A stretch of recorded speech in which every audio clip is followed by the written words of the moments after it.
पर ज्यादा जानकारी के साथ हमारे संवाददाता संदेश जुड़ चुके हैं। संदेश, जो रोहिणी की ये फायरिंग की घटना है, इसमें कितनी गोलियां चली हैं, क्या क्या हुआ है, पूरा जो ब्यौरा है एक बार हम आपसे जानना चाहेंगे। देखिए, ये जो घटना है आपको बता दें कि रोहिणी सेक्टर 24 के ये जो एक इलाका है जहाँ पर ये फायरिंग होती है और लगभग 3 से 4 राउंड जो फायर होता है। और बताया जा रहा है कि ये एक हिमांशु भाऊ गैंग के जो लोग थे, इन्होंने पहले दिन को कई बार धमकी दी थी कि इनकी फिरौती मांगी जा रही थी। और जो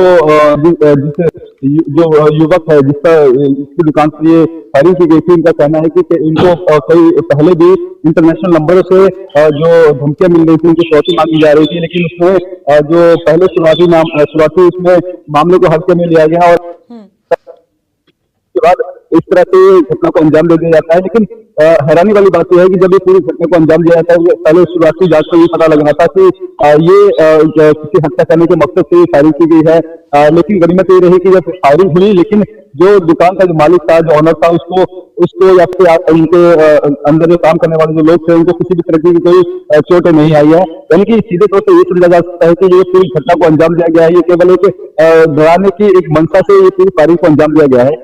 जब ये गोली चली थी, इसमें से कुछ राउंड फायर है वो उसके खाली खोखे हैं वो जमीन पे पड़े हुए मिले। इसके अलावा जो उस दुकान के जो ऑनर थे, ऑनर की जो गाड़ी का जो फ्रंट शीशा था, उस पर भी जो गोली के निशान है वो देखे गए हैं। तो कहीं ना कहीं ये पूरी जो घटना को अंजाम दिया गया है, ये कहीं ना कहीं उस व्यापारी को धमकाने के लिए किया गया है।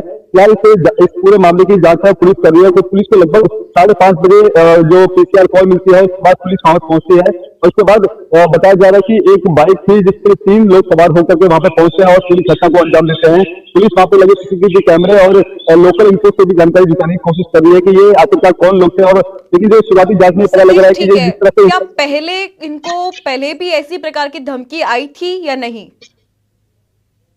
जी बिल्कुल, ये जो कॉल बताया जा रहा है कि इंटरनेशनल नंबर से इनको कई बार व्हाट्सएप के जरिए मैसेज आए हैं, टेलीग्राम पे मैसेज आए हैं कि फिरौती मांगी जा रही थी। लेकिन इन्होंने शुरुआत में ये जो मामला तो काफी हल्के में लिया, क्योंकि नरेला, बवाना और जो आउटर दिल्ली के बात की जाए, रोहिणी की बात की जाए, ये मामला यहाँ पे इस तरह से आम हो जाता है क्योंकि यहाँ पे बड़े बड़े गैंगस्टर हैं, उनके जो गैंग के जो लोग होते हैं, इस तरह से अवैध वसूली है वो लोगों से किया करते हैं। और इस तरह से जब वसूली नहीं मिलती तो किस तरह की घटना को अंजाम दे दिया जाता है। इससे पहले भी रोहिणी की बात कर ली जाए, बाहरी दिल्ली की बात कर लीजिए, बवाने पर बात कर ली जाए, इस तरह से कई ऐसे सारे मामले हैं जहाँ पर जो व्यापारी हैं उनकी फिरौती मांगी जाती है, जो फिरौती नहीं दी जाती, इस तरह से घटना को अंजाम दिया जाता है।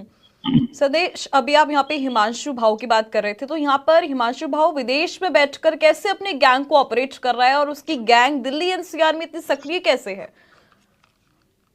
देखिए, सूत्रों की माने तो हिमांशु भाऊ है वो इंडिया के बाहर है, लेकिन उसके जो नेटवर्क है वो दिल्ली एनसीआर और या फिर जो आउटर इलाके की बात कर ली जाए तो वहाँ पर उसके जो सोर्सेस हैं वो काफी स्ट्रॉन्ग है। इसमें वो जो फायरिंग करने के लिए लोग हैं या फिर वसूली करने के लिए जो गैंग है वो पुलिस चलाते हैं। क्योंकि जिस तरह से व्यापारी ने बताया कि पहले उसको व्हाट्सएप के जरिए इंटरनेशनल नंबर से जो कॉल आ रहे थे, तो कहीं ना कहीं अंदाजा लगाया जा सकता है जो हिमांशु भाऊ है, इसके जो अवैध वसूली करने के लिए ये पूरी घटना को अंजाम दिया है।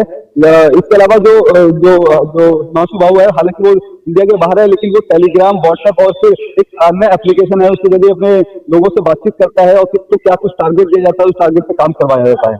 सदेश, अभी तक पुलिस ने क्या क्या जो सबूत है वो जुटाए हैं, क्या क्या कार्रवाई अभी पुलिस की तरफ से की गई है?